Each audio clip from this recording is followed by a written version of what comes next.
All right, everybody. I'm continuing my movie review of Expendables 3. This is part 2 of the review. My camera did something funny in it, and it ran out of space. So, whatever.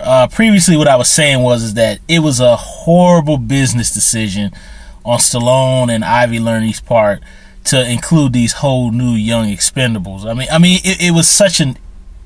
Oh my God, I just can't even, I don't even understand as a business decision why they did. I mean, I guess I can understand generally they want to bring in young audiences, but the audience for this fan base is people who are older, who are 30s and 40s. That's the demographic, and they're males. So I just don't get it, man. The only thing I can say of, and this is mean to say, is that these are older men who are like so out of touch of what's really going on in front of their face that they think this is what people want. I mean, I'm sorry to say that, but that's the only thing I can take it for. And overall, you know, when I started the first part of my review, that was the first day, but the movie bombed this past weekend. It opened up at number 4. There's really 3 things that had to do with the reason Expendables 3 bombed. Number 1, this new young cast. Now, I think had you brought them in as Mel Gibson's guys to fight against the old Expendables, that would have been a cool idea. But the fact that they eat up so much screen time and you don't get to see Dolph and Jason and Wesley and all those guys together, it's an idiot move. That Dolph and Wesley and all them aren't in that much of the movie. They're in the beginning and they're in the end. So number 1, that's a disappointment. Number 2, the action is lazy. It's not that good. And then number 3 is PG-13. I mean, they keep saying, well, we can do it like the Bond and the Bourne movies. Newsflash, slide. You were trying to make an homage to 80s action pictures. You have to show the blood. You have to have the cursing. You have to have the Expendables going to a titty bar. I saw an interview on TV. I'm sorry, on YouTube, where it was Wesley and Dolph and Randy and Stallone. And the camaraderie that they had in this interview was awesome. Wesley had his off-kilter personality, and Dolph kind of had his kind of wild look in his eye, and Randy Couture had that calm but deadly kind of thing that he kind of projects out of his personality, and Sly was Sly. None of this is to be seen in the movie. Dolph doesn't get any fights. He's not wild-eyed crazy. Wesley does some shit. Randy Couture doesn't do any fight scenes. Jet doesn't do any fight scenes. Arnold doesn't do any fights. Sly doesn't fight. Him and Mel Gibson, it's like 2 minutes. It really sucks. Then he shoots him. I mean, it's such a disappointing, lazy, greedy, inept film. And that's the reason it bombed. Lionsgate all day, they can lie and say that it's the fault of the piracy. That doesn't mean anything. It's just the movie just sucked. And the Expendables franchise and the action genre is officially dead. Sly was our last hope. He was going in the right direction with the first Expendables. As bad as a movie as it is, you know, I think the finale and the fighter plane sequence were off to a right direction.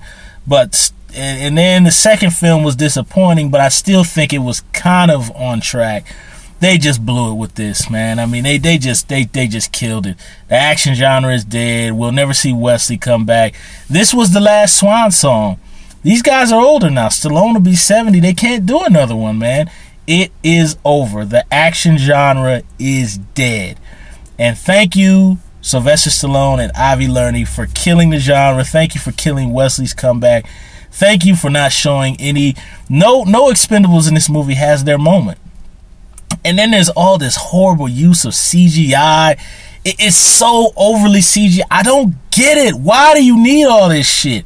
You're spending extra money for CGI when you guys can just shoot the damn Expendables on the street in a truck. You know, man, I mean, why do you need CGI for Kelsey Grammer and Stallone to be driving in the car? They could just put it on the street in Hollywood and just shoot it in a back lot and you're done with. I mean, oh my God, it's a CGI fest. The action is not creative. This is a disappointing, bad movie. I mean, it's a shame, man. It's such a waste to have Wesley and then Banderas and Mel, and then to put them with Dolph and Randy and Jet and Arnold, and nobody does anything. When you watch the movie The Avengers, everybody has their moment. That's the problem with this franchise. I mean, if they would have just let each actor do their own thing, project whatever persona they have. I mean, acting wise, you know, and then let people bring their own talent. Wesley's karate, Dolph's karate, Randy Couture's MMA style, and then add in some good creative gun battles, real explosions, you know, a good score, because the score in this film is very lazy. They just inserted music from the previous two films. The score isn't even updated. I mean, this is a lazy, I mean, any one of those films that I named in my PG-13 rant about Expendables 3 is better. I mean, The Punisher with Dolph Lundgren from 1989 is a better movie. Showdown Little Tokyo is better. The Crow's better. Rapid Fire is better. Lethal Weapon, God, we know that's better. Die Hard, the original, is better. Last Boy Scout is better. Nighthawks, Cliffhanger, better films than this. Passenger 57 is better than Expendables 3. And Passenger 57 is, I love it because that's Wesley in his prime, but it's not the strongest action picture in the world. I'd even say Fled with Lawrence Fishburne and Stephen Baldwin is better than Expendables 3. Fair Game with Cindy Crawford and William Baldwin is better than Expendables 3. And those are real practical action pictures, man. I mean, this is a sad and shitty end to a franchise that was built on broken promises, and it could have been so much more. So ultimately what killed it was Sly and Ivy Learning killed this franchise. If you would have just let the Expendables just do their own damn thing, the movie would have been fine. But you guys had to insert this young cast and replace our heroes who were paying money to go see in the first place. So what is the logic? I mean, it's, you know, blame the piracy guys, but it's the simple fact, when I went to go see it in the theater, there was only like 3 people in there, and it was an evening show. And the people left before the end credits. So, you know, thanks for not having the all-star action bang-up Sly and Ivy Learning. Good job, guys. Whatever's on the cutting room floor, if there's more fights with Wesley and Jet and Dolph and all them, you better re-edit this damn movie for DVD to recoup your money, because as it stands right now, Expendables 3 is the most inept piece of shit I have seen in a long time. Lazy action picture, and you replace our heroes with these new people who have zero charisma, except for Lutz. Lutz is okay.